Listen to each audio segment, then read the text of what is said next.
Et à présent, chers téléspectateurs, nous avons le plaisir d'accueillir au bout du fil Dr Rolal Ghezi, qui est ancien doyen de la faculté du tourisme et des antiquités à l'Université du Caire et également recteur de la commission de l'histoire et des monuments au Haut Conseil de la culture. Bonjour. Bonjour. Alors, docteur Rolal, premièrement, quand on parle de ce grand musée égyptien, on parle je dirais, une nouvelle étape de l'exposition des monuments de l'Égypte ancienne. Si vous pouvez nous parler là-dessus et surtout sur les trésors qui seront exposés dans ce grand musée égyptien.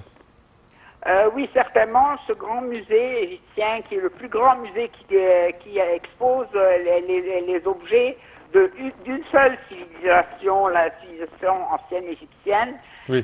Les objets, pour la première fois, sont exposés de manière très intéressante pour tous les visiteurs, divisés en sections l'histoire, la royauté, les croyances divines, ainsi de suite, de sorte que le visiteur puisse voir tous les aspects de la civilisation égyptienne en même temps. Certainement, ce musée est exceptionnel du point de vue qu'il contiendra pour la première fois tous les objets et toutes les pièces de Toutankhamon pour la première fois exposés tous dans un même endroit. Donc, la collection tout entière, on parle d'à peu près 5000 et quelques, je pense 200 ou 300 pièces, 5300 pièces. Exactement.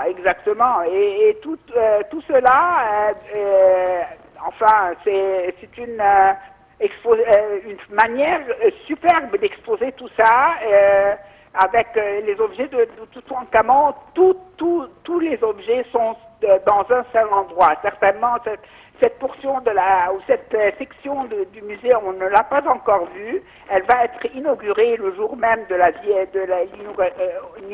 l'inauguration du musée. Oui. Et nous avons aussi, en plus de tout ça, la barque de Khéops, qui est exposée dans ce musée et qui va être inaugurée toujours le même jour de l'inauguration. Oui. C'est pour la première fois que les visiteurs auront l'occasion de voir aussi la barque de Khéops à cet endroit. Oui.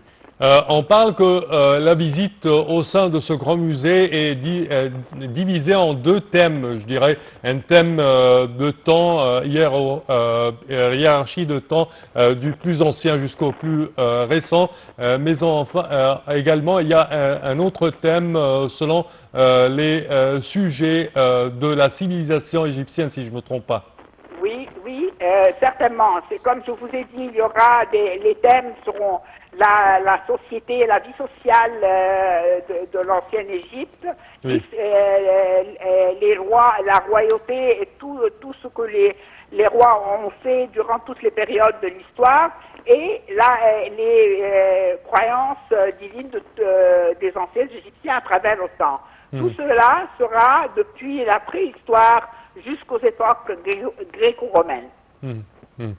Également, on parle que, annexé à ce grand musée égyptien, il y a des ateliers de restauration du dernier cri, dernière technologie dans le monde entier et qui aident vraiment à restaurer les monuments égyptiens, n'est-ce pas?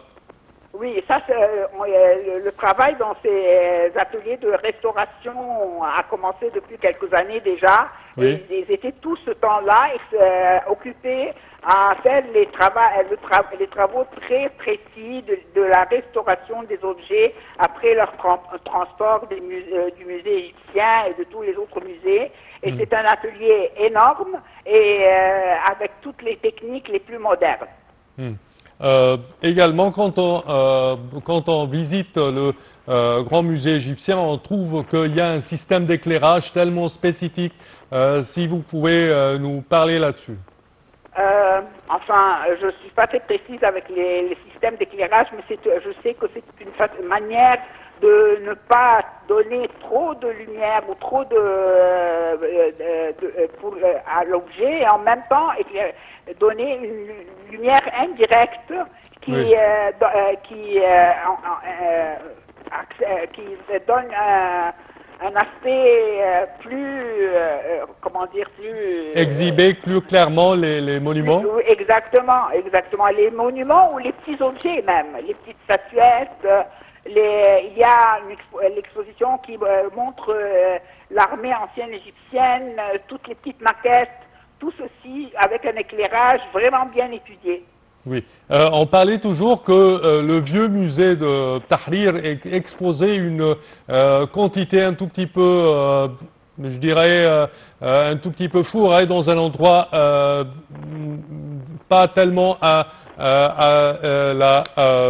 grandeur de la civilisation égyptienne.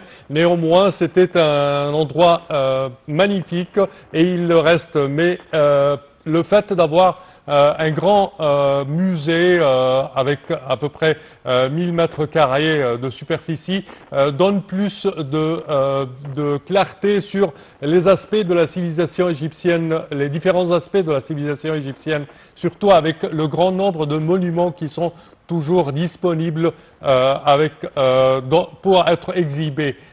Comment voyez-vous cela et est-ce qu'il y a vraiment d'autres monuments qui seront exhibés autres que la collection intégrale du roi Toutankhamon?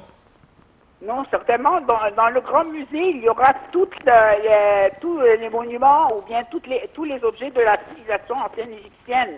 Oui. Dans ces sections où on parle de la société, on parle de la royauté, il y a des statues de rois, il y a les statues des dieux, les triades des dieux, il y a tous les objets de la civilisation égyptienne. Certainement, quand on parle du musée de Tahrir, le musée de Tahrir avait son charme aussi. Oui. Mais maintenant, avec tous ces objets, il n'y avait plus de place suffisante dans le musée. Oui. Le musée garde sa place parce que le musée même comme monument est antique. Mais on expose les choses de manière différente, de sorte qu'elles aient leur importance toujours et que les visiteurs peuvent les admirer de même. Mais aussi le musée de Tahrir devra faire avoir un autre rôle d'exhibition temporaire, de conférences et beaucoup d'autres activités qui gardera l'importance de ce musée. Oui. Mais Oui. certainement, le grand musée, c'est plus moderne, c'est exposé avec les procédés les plus modernes. Ça Oui. donnera un autre charme aux objets. Oui. Quand on parle également de ce grand musée égyptien, on parle d'un atout spécial consacré à ce musée lui-même. Pas d'autres musées. Le fait d'avoir dans l'arrière-plan les trois pyramides, les grandes pyramides du Gizeh. Alors, quel est le message envoyé avec ce choix? Oui, le plan du musée a donné cet aspect étroit et puis ça s'élargit pour arriver aux fenêtres qui donnent sur les trois pyramides, de sorte que les angles du musée donnent directement sur les trois pyramides. Ça a été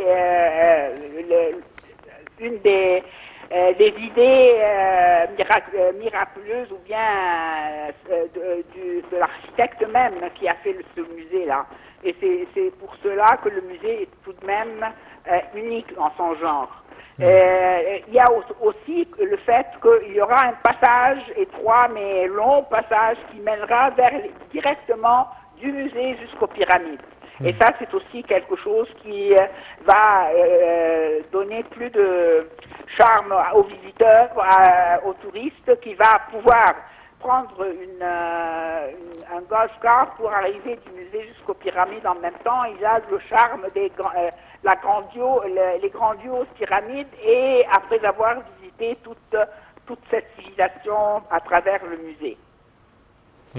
Parfait, docteur Alaghezi. Je tiens à vous remercier énormément de vos explications. Merci à vous. Je répète que vous êtes ancien doyen de la faculté du tourisme et des antiquités à l'Université du Caire et actuellement recteur de la commission de l'histoire et des monuments au Haut Conseil de la culture. Merci à vous. À présent, chers téléspectateurs, au cours des préparatifs pour l'inauguration du Grand Musée égyptien, à quelques jours juste de l'inauguration tant attendue du GEM prévu samedi prochain, le Premier ministre, Dr Moustapha Madbouli, a publié un article dans l'agence de presse officielle MENA adressant un message fort à l'Égypte et au monde entier. Dans ce texte empreint de fierté nationale, il présente le musée non pas comme un simple espace d'exposition, mais comme le témoignage vivant de la détermination de l'État égyptien et un nouveau jalon dans l'histoire de la Nouvelle République. Pour plus de détails, voici un commentaire.